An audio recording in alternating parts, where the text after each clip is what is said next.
Company పేరులోని ఒక చిన్న పదం తొలగించడంతోనే కోట్ల రూపాయల నష్టం జరిగింది. కానీ ఇదే విషయం బీరా 91 కంపెనీకి ఎదురైంది. గత దశాబ్దంలో అత్యంత విజయవంతమైన స్టార్టప్లలో ఒకటిగా పేరుగాంచిన ఈ క్రాఫ్ట్ బీర్ బ్రాండ్ ఒక చిన్న నిర్వాహకపరమైన పొరపాటు కారణంగా భారీ దెబ్బతింది. 2023 చివర్లో B9 బెవరేజెస్ ప్రైవేట్ లిమిటెడ్ సంస్థ తన IPO కోసం సిద్ధమవుతోంది. లిస్టింగ్ నిబంధనల ప్రకారం కంపెనీ పేరులోని ప్రైవేట్ అనే పదాన్ని తొలగించాల్సి వచ్చింది. దాంతో పేరు B9 బెవరేజెస్ లిమిటెడ్గా మార్చారు. జనవరి 2024లో రిజిస్టర్ ఆఫ్ కంపెనీస్ వద్ద అధికారికంగా పేరు మార్పు నమోదు చేశారు. కానీ ఈ మార్పు తర్వాత కూడా ప్యాకేజింగ్, లేబుల్స్, లైసెన్స్లు అన్నీ పాత పేరుతోనే కొనసాగించబడ్డాయి. ఇదే నిర్ణయం పెద్ద సమస్యకు దారితీసింది. కొత్త పేరును రాష్ట్ర ప్రభుత్వాలు వేరే సంస్థగా పరిగణించాయి.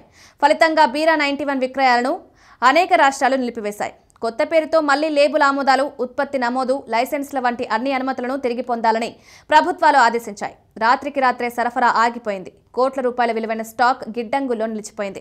2024 ఆర్థిక సంవత్సరంలో కంపెనీ ఆదాయం 824 కోట్ల నుంచి 638 కోట్లకు పడిపోయింది. ఆ సమయంలో 748 కోట్ల నికర నష్టాన్ని కూడా కంపెనీ నమోదు చేసింది. 2025 ప్రారంభంలో కొంతమంది రాష్ట్రంలో మళ్లీ అనుమతులు పొంది ఉత్పత్తిని ప్రారంభించినా అప్పటి వరకు ఉన్న బ్రాండ్ స్పీడ్ తగ్గిపోయింది.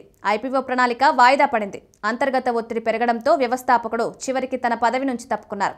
చెన్నైకి చెందిన పెట్టుబడిదారుడు డి ముత్తుకృష్ణన్ భారతదేశంలోని సంక్లిష్టమైన నియంత్రణ వ్యవస్థ కారణంగానే ఈ పరిస్థితి తలెత్తిందని పేర్కొన్నారు.